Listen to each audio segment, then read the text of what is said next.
نے پوچھا تھا کہ اگر داڑھی کسی کی ایک مٹھی سے زائد ہو اور اس کے چہرے پہ اچھی بھی لگتی ہو تو کہا جاتا ہے کہ یہ ایک مٹھی کے بعد داڑھی ترشوا دینی چاہیے، تو کیا اس کا ایک مٹھی سے زیادہ داڑھی رکھنا اس میں کوئی حرج تو نہیں ہے؟ دیکھیں، یہ جو کہا جاتا ہے نا کہ ایک مشت کے بعد داڑھی کٹوا سکتے ہیں، یہ کہا جاتا ہے کہ کم از کم اتنی تو ضرور ہو، بڑی کو منع نہیں کیا گیا۔ ہاں، اتنی بڑی داڑھی رکھنا جو دور سے دیکھنے میں انتہائی مکروہ محسوس ہو، چہرہ برا سا لگے اور دیکھنے والے اس کو کراہت سی محسوس کرے کہ اتنی لمبی لمبی داڑھیاں، وہ ٹھیک نہیں ہوتا۔ چنانچہ کہ تھوڑی بہت بڑی داڑھی ہے اور چہرے پہ اچھی بھی لگتی ہے، خوبصورت لگتی ہے، کیونکہ آج کے دور میں نبی کریم صلی اللہ علیہ وسلم کی سنت کو اس طرح اپنانا چاہیے کہ دوسرا دیکھے تو اس کو اچھی لگے اور وہ خود بھی سنت اپنانے کی طرف آئے۔ معاذاللہ اس طرح سنت نہ اپنائیں کہ دیکھنے والا کہے کہ ارے باپ رے، اگر ایسے میں نے رکھا تو میں بھی ایسا نظر آؤں گا۔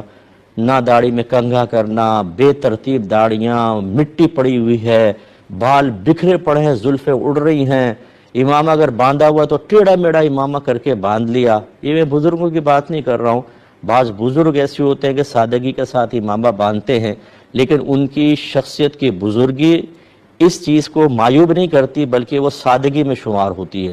لیکن عام لوگ جب اس طرح بے ترتیب قسم کے کرتے ہیں تو آپ کی بزرگی مسلمہ نہیں ہے، آپ کو بزرگی سے خالی ہو کر دیکھا جائے گا۔ اس وقت یہ بے ترتیبی جو ہے یہ شاید کسی کے لیے کراہت کا سبب بن جائے گی، ناپسندیدگی کا سبب بنے گی۔ وہ کہے گا یار میں بھی اگر امامہ پہنوں گا تو ایسے ہی نظر آؤں گا اور ایسی میری زلفیں اڑ رہی ہوں گی، ایسی داڑھی۔ ٹھیک ہے، اگر آپ اسکوٹر چلا رہے ہیں، کوئی کام کاج کر رہے ہیں، اس ٹائم ہو کوئی مسئلہ نہیں ہے، لیکن ایک ہوتا ہے عادت ہی بنا لینا۔ گھر پر آ کے بھی نہ داڑھی میں کنگھا کر رہے ہیں، نہ زلفیں سنوار رہے ہیں، ایسی شادی بیاہ کے اندر پہنچ گئے ہیں، یہ چیز ٹھیک نہیں ہوتی۔ آج کے دور میں سنت کو اچھے انداز سے اپنائیں تاکہ ہمارے نوجوانوں کا دل چاہے کہ وہ اس طرف آئیں۔ مجھے ایک شخص نے کہا کہ میں نے مفتی صاحب داڑھی رکھی ایک فلاں شخص کو دیکھ کر کہ ان کے چہرے پہ اتنی اچھی داڑھی لگ رہی تھی کہ میں نے بھی داڑھی رکھ لی۔ یہ ہوتی ہے بات کہ اتنے پیارے انداز سے نبی کریم کی سنت کو اپنائیں کہ وہ اچھی لگے۔ تو اگر یہ چہرے پہ بڑی داڑھی اچھی لگ رہی ہے تو ایک مشت کے بعد داڑھی کٹوانا واجب نہیں ہے، ہاں کٹوا سکتے ہیں۔ چنانچہ اگر تھوڑی سی بڑی ہے اور اچھی لگ رہی ہے تو بڑی بھی رکھی جا سکتی ہے۔ کہ آج کل شادیوں کے اندر ایسا ہو رہا ہے کہ شادی اور ولیمہ ایک ساتھ ایک ہی دن رکھ لیتے ہیں اور اسے شلیمہ کا نام دے دیا گیا ہے۔ توبہ میرے مالک، تو کیا یہ صحیح ہے یا نہیں ہے؟ تو یہ بالکل غلط ہے۔ میں سوال یہ کرتا ہوں کہ یہ بتائیے کہ ولیمے کا تصور آپ کے ذہن میں کہاں سے آیا؟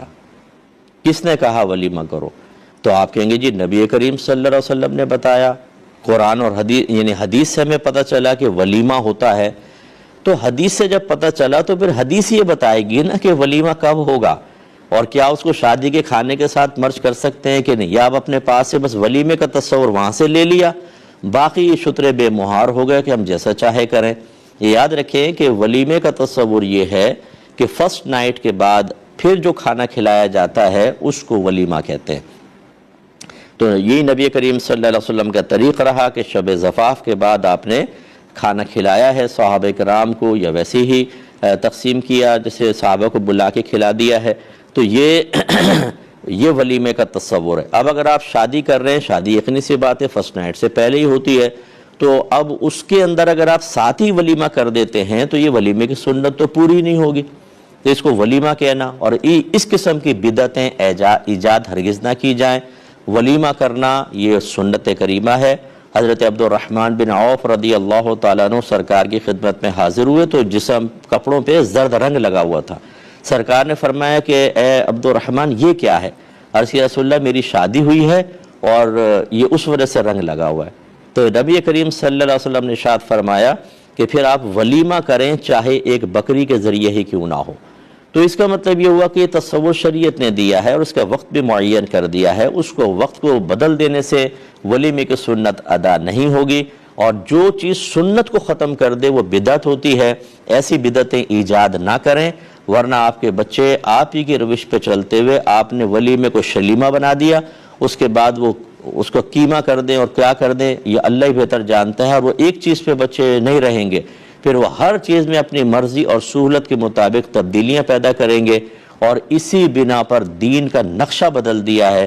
ہمارے خاندانوں کے رسوم اور رواج اکثر خلاف شرع اور بالکل قرآن اور حدیث کے خلاف ہوتے ہیں، اور ہم جرأت مندی کے ساتھ ان کو اس لیے کر رہے تھے، ہمارے ہاں تو ایسا ہوتا ہے۔